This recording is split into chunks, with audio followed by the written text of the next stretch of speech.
Bueno, para los demás os digo que voy a hablar de un texto del que ya he compartido, pero pues dándole vueltas sobre qué tenía que compartir, pues me parece que tenía que volver sobre un pasaje de todos conocido en el Evangelio de Marcos, cuando Jesús sana a un paralítico, para intentar poner 7 flashes de lo que creo que Dios nos llama y también nos llama como iglesia. Nosotros estamos a punto de dar un cambio, un salto, y entonces creo que para este nuevo tiempo sí necesitaríamos retomar algunos principios que se extraen de aquí. La verdad es que la palabra de Dios es rica y uno lo mira con una perspectiva y saca unas consecuencias. Y lo mira desde otra perspectiva y saca otras consecuencias. Unas no son válidas y las otras tampoco. Es como Dios nos puede hablar en cada momento y en cada situación. Y yo me he acercado pensando en la iglesia para el tiempo futuro. Y por eso he querido dejar volver a remarcar algunos principios y marcar otros quizá de alguna forma más clara. Vamos a leer el pasaje. Entró Jesús, está en Marcos 2. Entró Jesús otra vez en Capernaum, después de algunos días, y se oyó que estaba en casa. E inmediatamente se juntaron muchos, de manera que ya no cabían aún en la puerta, ni aún a la puerta. Y les predicaba la palabra. Entonces vinieron a él unos trayendo un paralítico que era cargado por 4. Y como no podían acercarse a él a causa de la multitud, descubrieron el techo de donde estaba y haciendo una abertura, bajaron el lecho en el que yacía el paralítico. Al ver Jesús la fe de ellos, dijo al paralítico: Hijo, tus pecados te son perdonados. Estaban allí sentados algunos de los escribas, los cuales cavilaban en sus corazones: ¿por qué habla este así? Blasfemias dice. ¿Quién puede perdonar pecados sino solo Dios? Y conociendo luego Jesús en su espíritu que cavilaban de esta manera, dentro de sí mismo les dijo: ¿por qué caviláis así en vuestros corazones? ¿Que es más fácil decir al paralítico: tus pecados te son perdonados? ¿O decirle: levántate, toma tu lecho y anda? Pues para que sepáis que el Hijo del Hombre tiene potestad en la tierra para perdonar pecados, dijo al paralítico: a ti te digo, levántate, toma tu lecho y vete a tu casa. Entonces él se levantó enseguida y tomando su lecho salió delante de ellos, de manera que todos se asombraron y glorificaban a Dios, diciendo: nunca hemos visto tal cosa. Bueno, yo creo que un pasaje muy curioso, que creo que nos puede ilustrar en el momento de la transición en el que estamos.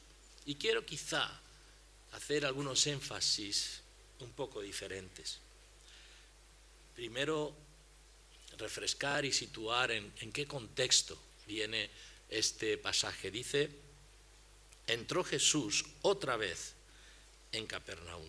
Otra vez.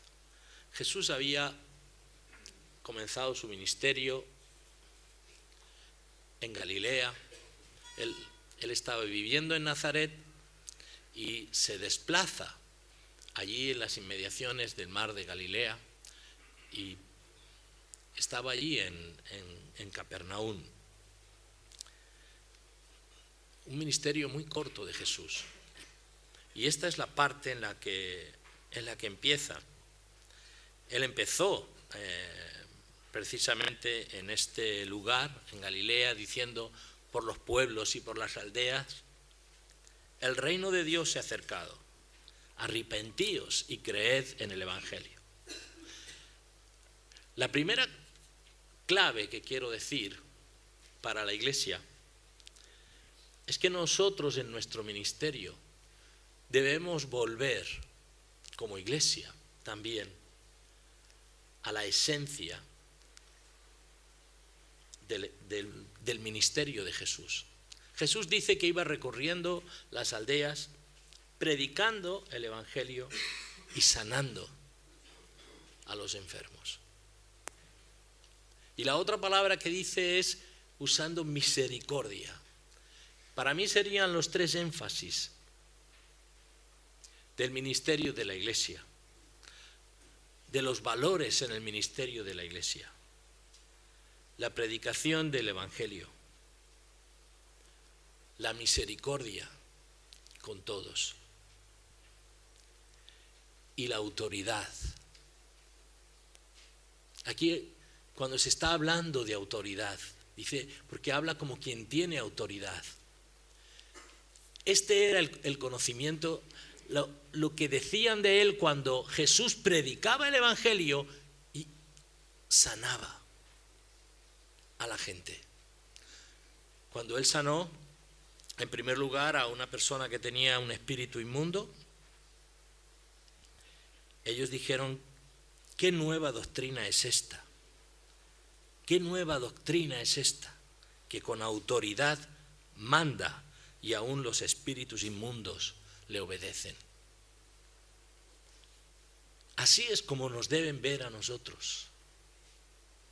No como una ideología, sino como unas personas que en lo que decimos tenemos autoridad. En lo que señalamos tenemos autoridad. Y esto es la gran necesidad del pueblo evangélico hoy. El Evangelio está siendo desacreditado. Recientemente veíamos en las noticias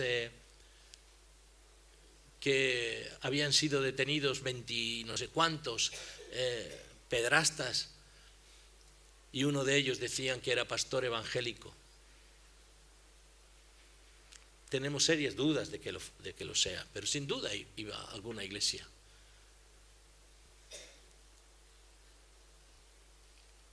En un país como en España, donde no hay una referencia que es el Evangelio, cualquiera lo puede echar por tierra.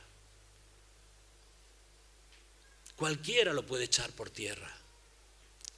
Y uno de los textos que me impresiona es cuando dice, téngannos los hombres por servidores de Cristo y administradores de los misterios de Dios.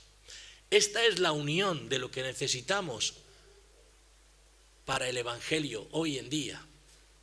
No un evangelio de teoría, no un evangelio de social, no un evangelio religioso. Aquí están los católicos que creen esto, aquí los evangélicos que creen en lo otro, y unos tienen corrupción y los otros tienen corrupción. Son como los políticos, solo que en la parte religiosa. Necesitamos una tercera vía, y es la integridad en el Evangelio. En el texto que os he citado, deténgannos los hombres por servidores de Cristo y administradores de los misterios de Dios, dice a continuación, ahora bien, se requiere de que cada uno de los administradores sea hallado fiel. Y eso no son simplemente los pastores, somos todos y cada uno de nosotros. Con el solo que haya uno que lo estropee, se estropea nuestra imagen, nuestro testimonio. Eso nos involucra a cada uno de nosotros. Nosotros somos testigos del Evangelio. Y se tiene que notar en nosotros los efectos del Evangelio, en la misericordia, en la sanidad y en la autoridad de la palabra de Dios. Se tiene que notar en el ministerio de nuestra iglesia, que nuestro énfasis en cada una de las acciones es el sometimiento a la palabra de Dios, es la misericordia hacia todos y es la sanidad. Una comunidad que es una comunidad terapéutica, no porque entre nosotros hacemos un corrillo, sino porque acudimos en corrillo a Dios mismo, que nos sana, que nos restablece, que nos cura. El segundo punto que quiero poner de relieve es que cuando Jesús empieza por Galilea predicando, sanando, allí se produce un gran revuelo, porque la gente estaba acostumbrada a que les dieran unas predicaciones de normas, leyéndoles la palabra de Dios, los textos del Antiguo Testamento y señalando que teníamos que hacer una obligación religiosa de seguimiento. Estaban acostumbrados a pensar que Dios estaba ahí con un palo, que al que hacía mal le castigaba a él y a sus generaciones posiblemente. Por eso en una ocasión preguntan a Jesús, ¿quién ha pecado, él o sus padres? Cualquier cosa que le pasaba a alguien tenía que estar relacionado con el pecado. Y muy posiblemente el paralítico de nuestra historia era una de estas situaciones. Él que estaba paralítico tenía un gran pecado, o sus padres, todavía más gordo, que le ha afectado a él. Jesús, como predicaba de otra manera, dice que su fama se extendió por todos los lugares. Yo creo, estoy convencido que esta iglesia también va a obtener fama cuando nos cambiemos. Y que va a venir gente de mucho lugar. Conozco iglesias de fama y a su gente y a sus pastores. No me atraen demasiado muchas de ellas. No me atraen. Porque a veces algunos predican el evangelio del éxito o el plan del éxito, el método del éxito. Jesús también podía hacerlo. Él andaba, predicaba. ¿Y cuál fue el resultado de su predicación y de su sanidad? Que la gente le seguía.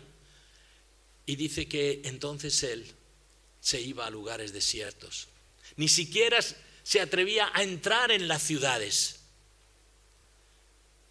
Primero se iba a lugares desiertos para orar.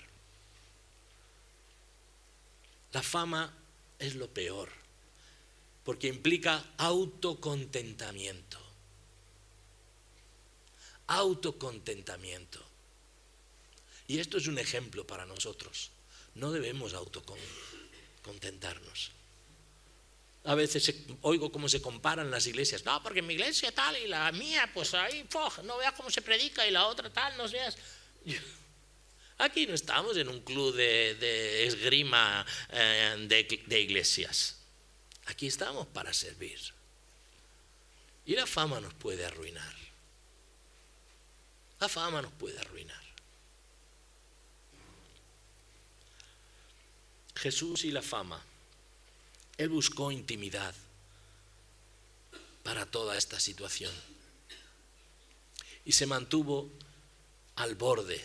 No entró en el lugar donde podía encontrar numerosas personas, sino que se apartó para que vinieran gente a él. Se apartó para los que andaban buscando de verdad pudieran encontrar de Dios.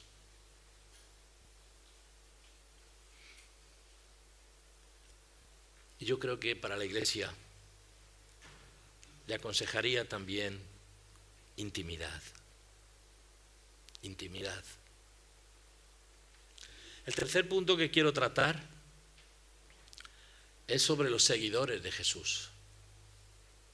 Inmediatamente había multitudes. Y en nuestra iglesia también somos ya una iglesia que se considera en Madrid numerosa. No somos de los de arriba, pero tampoco de los de abajo. Somos una iglesia numerosa. Y este es otro peligro. ¿Qué tipo de seguidor de Jesús somos? No debemos ser seguidores de esta iglesia. Debemos ser seguidores de Jesús en esta iglesia. Pero ante todo de Jesús. Aquí es donde Dios nos ha puesto. Aquí es donde Dios me trajo también hace no sé cuántos años. Yo fui testigo de la conversión de José Luis y Oli, que han venido aquí a celebrar sus 50 años. Bueno, ya estaban casados cuando yo les conocí, soy mayorcito, pero no tanto. Pero como él ha dicho, yo era uno de esos jóvenes que andaba para allá y que hicimos un viaje maravilloso a Alemania, donde el Señor allí nos tocó y José Luis nos engañaba todos los días. He comprado unas frutas, pasábamos hambre en el camino, he comprado unas frutas, venís aquí a hacer una fila, y todos allí haciendo una fila delante del coche, abría y no había nada. Allí nos tenía, pero nos tenía 5 minutos ilusionados. Yo fui testigo cuando ellos no podían tener hijos y él declaró desde el púlpito acá: si Dios me da un hijo me convierto. Y nosotros como uno dijimos: conviértete y Dios te dará un hijo. Y le dio una hija preciosa. Es porque él dio ese paso así. Un milagro del evangelio este que estamos diciendo de poder. Él lo pudo experimentar cuando ya no tenían mucha esperanza, habían gastado su dinero en los médicos, en todas estas situaciones. Allí veraneando en Benidorm, creo que era, pues se dieron cuenta que estaban embarazados. Yo dije: José Luis, Dios te ha dado un hijo. Y dice: no, Mariano, Dios me va a dar una hija. Digo: está bien, porque ya sí que me lo da, que se haga completo. Digo: está bien. Y así fue. Entonces yo no discutí, y así fue. Así que este es el evangelio de poder. Pero ¿por qué uno sigue a Jesús? Uno tiene que seguir a Jesús por lo que Él es. No tiene que seguir a Jesús ni siquiera por un hijo, por lo que Él es.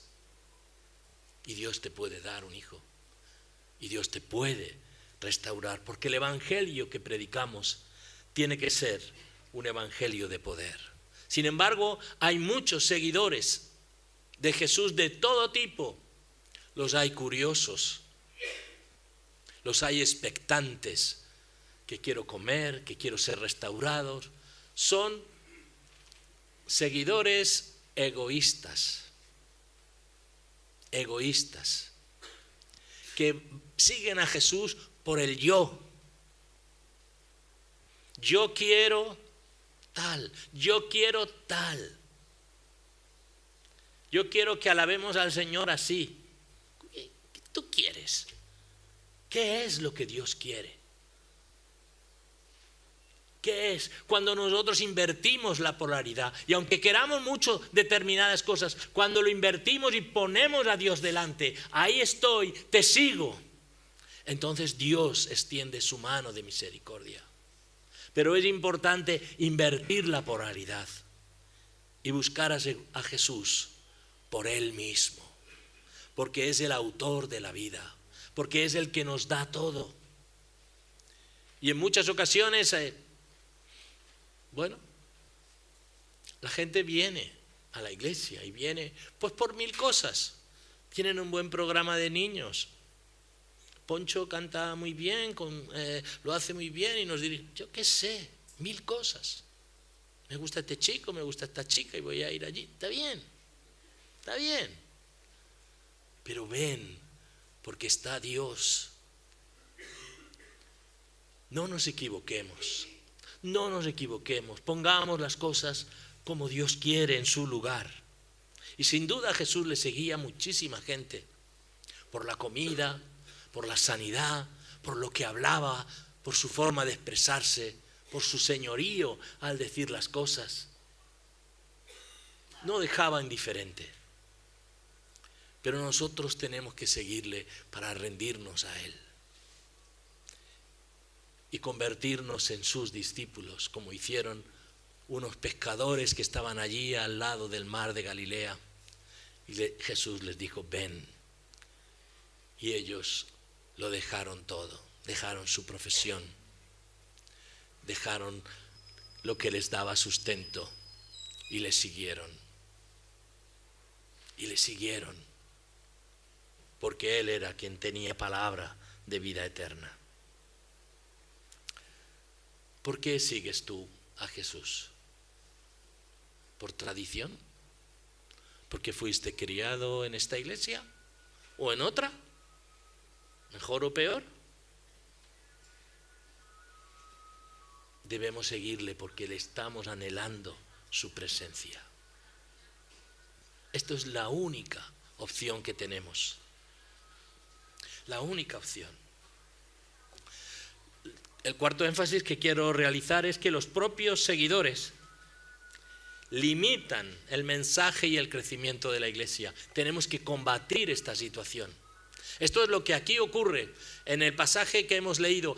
La fama de Jesús había sido tanta que de hecho Él salía, se ocultaba un poco y venían a Él de noche y Él sanaba a la gente. Y cuando llega, dice el pasaje, como hemos empezado a leer, vuelve a Capernaum, porque había estado el tiempo por Galilea y también evitando las ciudades por toda esta fama, que la gente va buscando el milagro y no va buscando al autor del milagro. Él se retira, toma un poco de distancia, pero finalmente vuelve aquí a esta ciudad de Capernaum, que podía ser alguna pequeña base para él, quizás, muy probablemente, la casa de Pedro. Estaba allí el hombre ubicado y entonces volvieron de nuevo a él. Tanta gente que ni podían entrar y que se agolpaban a la puerta de la casa. Y la historia nos cuenta que un paralítico iba en una camilla portada por 4 personas, cada uno de un lugar, pero no podían entrar. Estaba todo abarrotado de gente, no podían entrar. Y ellos dijeron, bueno, algo tenemos que hacer. Algo tenemos que hacer. Pero antes de eso, llamo vuestra atención sobre los seguidores que limitan el beneficio para otros. Esto ocurre. A veces nosotros queremos diseñar la iglesia para nosotros, como a nosotros nos gusta. Y la iglesia, el edificio, es solamente un utensilio para la iglesia verdadera, que son las personas. Y nosotros mismos rodeamos, hablamos, establecemos con nuestros programas, con nuestras situaciones, actuaciones. Al acercarnos a Jesús, lo hacemos, como he dicho antes, también de manera egoísta, pensando en lo que a nosotros nos puede decir Jesús. Y no estamos pensando en la necesidad del otro. No abrimos hueco. No abrimos hueco. Y el evangelio es para los pobres, para los necesitados, para los enfermos. Y nosotros estamos allí también para nosotros, que también seguimos todavía con nuestras situaciones, nuestras necesidades, nuestros quebrantamientos. Pero nosotros nos colocamos allí e impedimos a veces que el evangelio llegue. Y Jesús en una ocasión tuvo que decirle, no, es necesario que yo vaya, que salgamos fuera, que prediquemos en el borde de lo que hay. No donde estamos totalmente seguros, vayamos donde no están, a buscar a esos necesitados. Y cuando Él ya se pone en un lugar, allí estamos nosotros, los seguidores, los evangélicos, que paramos, que frenamos sin quererlo. Entonces tenemos que abrir un espacio para los necesitados. Tenemos que abrir un espacio para la incomodidad, pero para que el evangelio llegue. Tenemos que salir y tenemos que abrir. El quinto punto es que tenemos que dar lugar al plan de unos locos por Cristo. Este sería el punto. 4 que estaban allí. No nos dice qué eran, si eran muy buenos, muy malos, ni siquiera si eran seguidores. Allí estaban. No sabemos por qué, si porque el paralítico estaba con ansiedad de búsqueda, o uno de los que estaba allí, o todos le dicen, no, hay alguien que te puede sanar. Lo que era muy posible es que había una buena relación allí. Y los que llevaban al paralítico estaban convencidos de que había poder de Dios para sanar en Jesús. Y trazaron un plan de locos. Vieron el problema, no puedo entrar, no podemos acceder. Los discípulos están ahí, no se apartan. Y ahí dentro hay algunos allí con las sillas sentados y todo. Los más religiosos estaban dentro. ¿Qué podemos hacer? Si no podemos entrar, no podemos rodearlos, por arriba. Bueno, las casas de aquel entonces no eran muy grandes. No sé si habéis ido a Capernaum, podéis veniros conmigo este año que voy a hacer un viaje. Y es interesante, están allí las casas, las ruinas de las casas. Hay una muy grande que dicen que es la de Pedro, es mentira, eso es la que posiblemente sea del centurión. Pero era una de esas casas que estaban construidas con una cimentación ligera y luego unos muros de piedra y una parte de arriba, una azotea.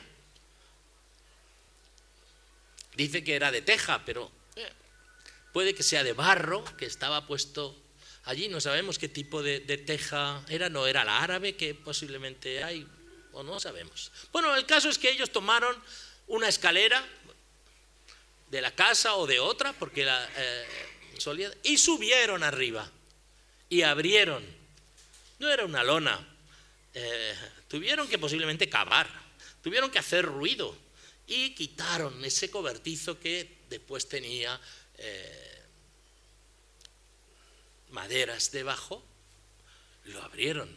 O sea que no era una cosa de levantar así una cortinita y bajar, sino que la liaron parda. O sea, montaron allí un lío para... en algún texto dice que cavaron, o sea que no lo dice aquí, pero por las palabras utilizan en lo que hay aquí, en la situación. Dice que subieron, a ver dónde está, dice que descubrieron el techo y haciendo una abertura, ahí es donde dice que tuvieron que... el comentario que yo he leído se inclina porque hasta como cavaron para hacer un hueco grande, porque no era un agujerito para bajar así, ¿no? Descolgado, no, un hueco para bajarle con la camilla. O sea, que la liaron bien. Un plan de locos. Rompieron e interrumpieron a Jesús, que estaba allí, que estaba en su mejor momento explicándoles a los suyos todas estas cosas, y llegan perdona que tenemos aquí una urgencia, y entonces bajan allí y Jesús, lejos de enojarse, se dirige a los que estaban llevando al paralítico.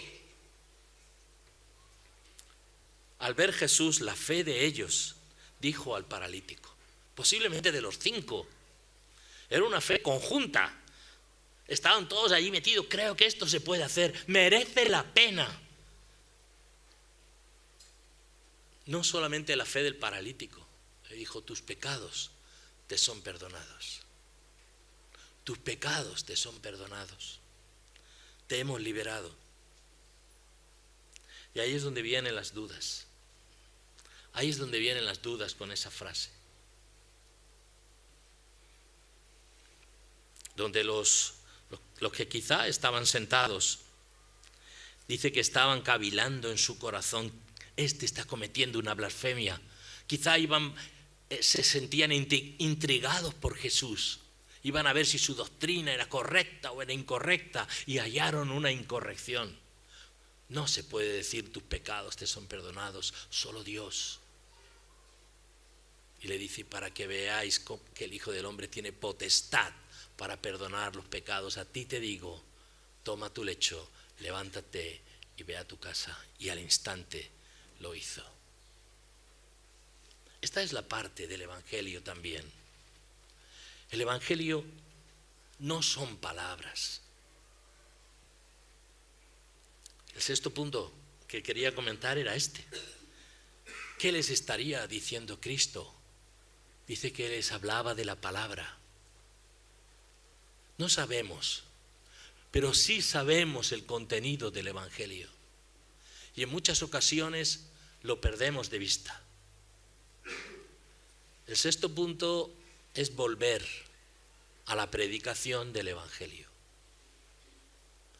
A veces predicamos, yo el primero soy poco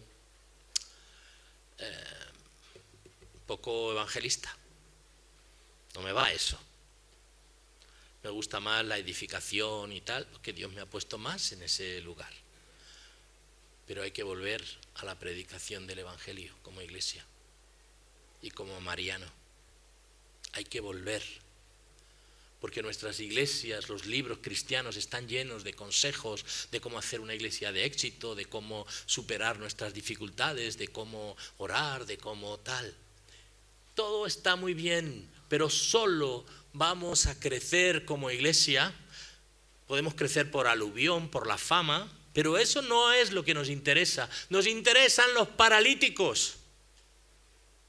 Estos son los que nos interesan, aquellos que están incapacitados de ir a andar por Cristo. Nos interesan los pobres, tenemos que ir a ellos, aquellos que tienen necesidad, que sienten necesidad. Este es nuestro interés. A los pobres les es anunciado el Evangelio. Esto es lo que nosotros tenemos que buscar. Entonces tenemos que volver al mensaje del Evangelio sencillo, a la predicación del Evangelio de salvación. Un Evangelio que no es una doctrina. Tenemos que ir al Evangelio del poder del Espíritu Santo, del poder de Dios que se trasluce en nuestra vida. El Evangelio es el grito de un padre que ve angustiado cómo su hijo cae por el precipicio. Y él se cambia por ese hijo para que él pueda estar rescatado. Eso es el Evangelio.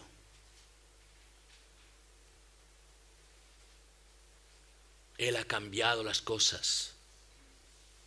Yo he venido a buscaros cuando todo se ha perdido. Nuestra sociedad no cree en el Evangelio. Nuestro mundo religioso evangélico no cree en el Evangelio porque piensan que no están perdidos, que pueden confiar en su religiosidad, en su doctrina, cuando hay que buscar confiar solo en el poder de Dios. Veo mucha gente que está en nuestras iglesias y que se han convertido en seguidores tradicionales, seguidores de una ideología y no seguidores del poder de Dios. Hay que volver al Evangelio del poder de Dios. Volver a clamar a la gente que sufre. Hay una opción. Dios quiere cambiar las cosas. Tú estás perdido. Tú estás paralítico, pero puedes andar. Necesitamos volver al Evangelio del descanso. Venid a mí todos los que estáis trabajados y cargados, y yo os haré descansar. Ese es el Evangelio. Y sin embargo, vemos que la iglesia se llena de gente con sus cargas, con sus emociones, a veces unos contra otros. Iglesias contra iglesias, líderes contra líderes. Yo estuve desde marzo como 3 meses deprimido por esta situación. Vi cómo me atacaban públicamente, mintiendo. Pero el Evangelio no es que digan de mí la verdad, es que yo dependa de Cristo. Es que yo sepa pagar el precio. Y es duro una cosa es cuando lo dices y otra cosa es cuando tienes creértelo y tomarlo en tu corazón, es hallar descanso. Y yo voy con mi carga meses de lo injusto que me he sentido tratado, 24 años trabajando y no me miran. Y es muy fácil que con una mentira la gente desconfíe. Pero es que el Evangelio no es que yo triunfe, es que triunfe Cristo. El Evangelio es que yo no descanse en que todos me quieran, sino que descanse en Cristo. Es que yo lleve mi carga a Él. No importa todos los años que haya estado siguiendo a Cristo.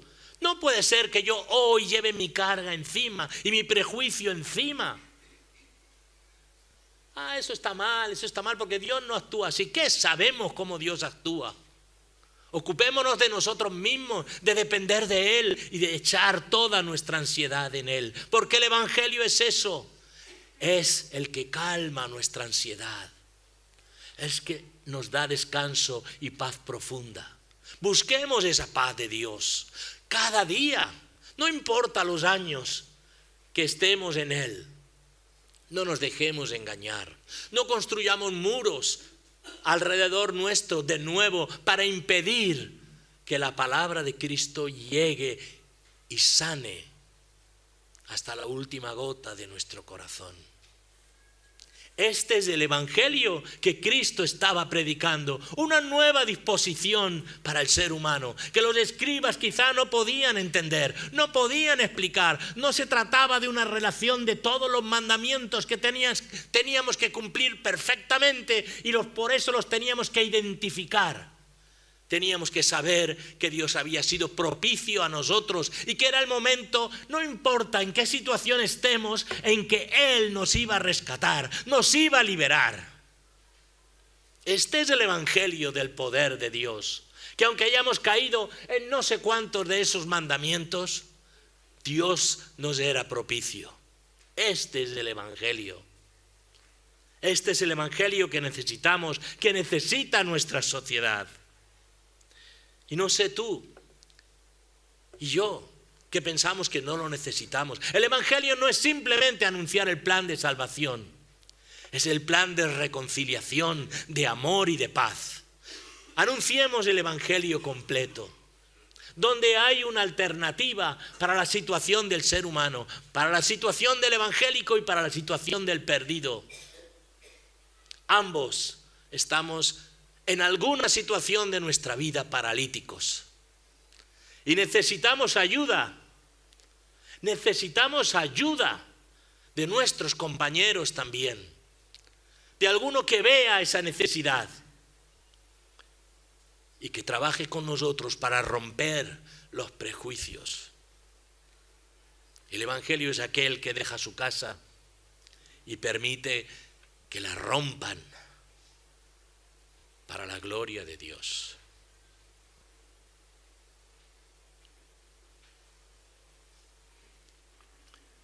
No sé si tú te has entregado a este Evangelio de poder, a este Jesús que lo anuncia todo. Yo sé que muchos de vosotros lo habéis hecho una vez, pero tenemos que seguir haciéndolo en muchas de las situaciones de nuestra vida. Que la séptima y última cosa que quiero compartir es que el paralítico nos representa a cada uno de nosotros. En cada una de las situaciones donde estamos quietos, donde estamos parados, donde no nos movemos. No importa nuestro deseo, podemos tener deseo. Hoy se nos ha hablado de un anuncio para ir a evangelizar, pero estamos paralíticos. Hay varias opciones, tenemos que buscar la nuestra, pero buscar la nuestra para ir y predicar y compartir. Primero recibir de Jesús la liberación de nuestra mente, porque el Evangelio no es teoría, es una vida nueva. Es militancia para el servicio del Maestro. No podemos ser evangélicos sin ser militantes. Y eso implica un cambio de actitud. No hacer lo que nosotros queramos, sino lo que hace Cristo, que es nuestro capitán. Que no simplemente nos manda y es déspota, sino que Él mismo se entregó. No nos va a pedir algo que Él no haya hecho antes por cada uno de nosotros. Es un capitán que nos ama y que da la vida por nosotros. Nosotros debemos dejarlo y darlo por Él. El Evangelio es vivir con la mente de Jesús, con su deseo. El deseo de Jesús es venir a mí y ser salvos. El Evangelio es tener esa mente. Y hermanos, yo tengo que confesar que por mucho tiempo no tengo esa mente, sino que la recupero la mía cada vez. Pero el Evangelio es volver humillado ante Cristo y decir: Señor, perdóname. Y allí no vas a encontrar reproche, vas a encontrar perdón, vas a encontrar nueva disposición y vas a encontrar nuevas fuerzas y vas a encontrar salud.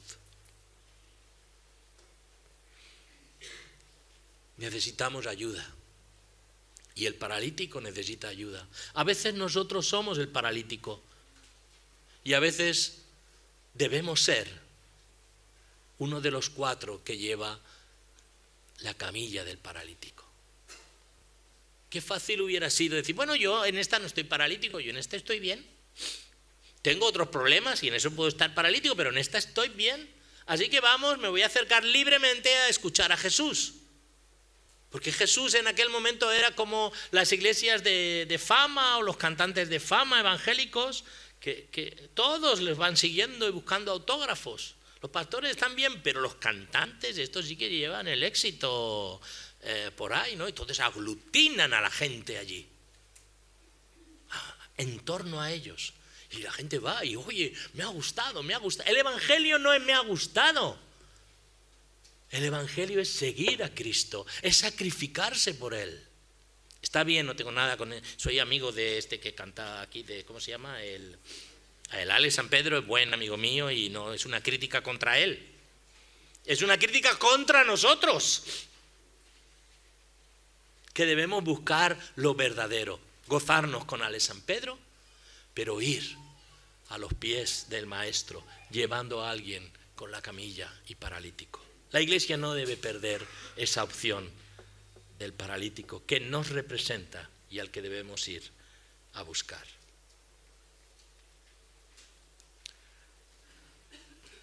Vamos a terminar y yo quisiera hacerlo dándonos la opción. No voy a pedir que nadie se levante ni que haga nada, pero sí voy a hacer un pequeño llamado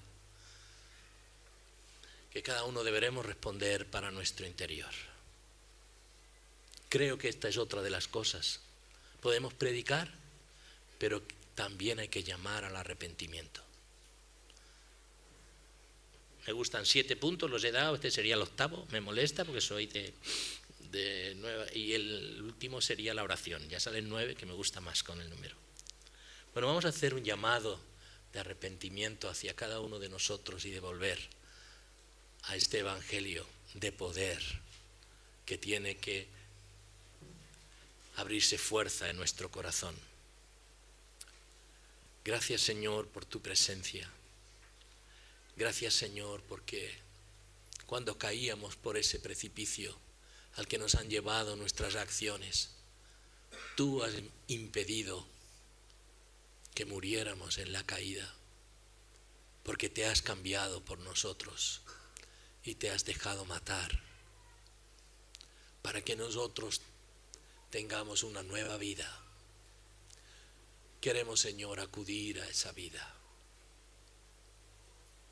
Señor, yo pongo delante de ti a las personas que aquí están, que te han oído, que te han seguido, pero que quizás no han tenido esa novedad de vida, no han sido transformados por entregar su corazón y su vida y su mente y su cuerpo a ti, Señor de señores, Creador del cielo y de la tierra, que has trazado un plan desde la eternidad para rescatarnos y hacernos tus hijos.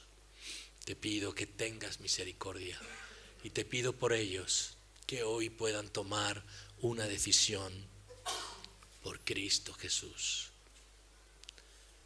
Que este evangelio de poder penetre en sus vidas. Que ellos decidan abrir su corazón para que la salvación salga a su encuentro y ellos puedan obtener una vida nueva que les levante del lecho de la postración y les haga andar como tus discípulos. Señor, yo sé que hay personas aquí que todavía no han dado ese paso. Por tu misericordia, por tu gracia, te pido que apartes al enemigo de su corazón y ahora puedan entregarse a ti, que puedan oír tu voz y puedan decir sí y ser transformados. Del mismo modo te pido por cada uno de nosotros que un día dimos ese paso, pero que hemos permanecido con puertas en nuestra vida que no están abiertas. Hemos andado siguiéndote, buscando nuestra propia satisfacción, nuestra propia felicidad, nuestro propio bienestar. Y nos hemos olvidado del paralítico que está a nuestro lado. Nos hemos olvidado de abrir accesos hasta tu misma presencia. Nos hemos olvidado de entregarte las cosas que tenemos, nuestra casa, nuestra vida, nuestro negocio, nuestros hijos, nuestra comodidad. Ayúdanos a permitir que haya rotos en nuestra vida para que se dé oportunidad a que entren necesitados y a que el poder de tu evangelio se perfeccione en otros, usándonos a nosotros como camilleros, como moradores de una casa que se abre para el Rey de Reyes y el Señor de Señores. Perdónanos por las veces que miramos en nuestra comodidad y vivimos nuestra religiosidad sin pensar que alrededor nuestro están muriendo sin ti. Ayúdanos a encontrar formas para ser usados en la predicación de tu evangelio de poder, para ser ejemplo de que el evangelio sea encarnado en nuestra vida. Y que cuando nos miren y nos vean comportarnos, vean al autor de la fe, te vean a ti, Señor Jesús, y entonces quieran preguntarnos y nosotros podamos ser usados para llevar a paralíticos a tu presencia. Ayúdanos y utilízanos como personas, como iglesia, para tu gloria y para tu honra. Amén. Gracias.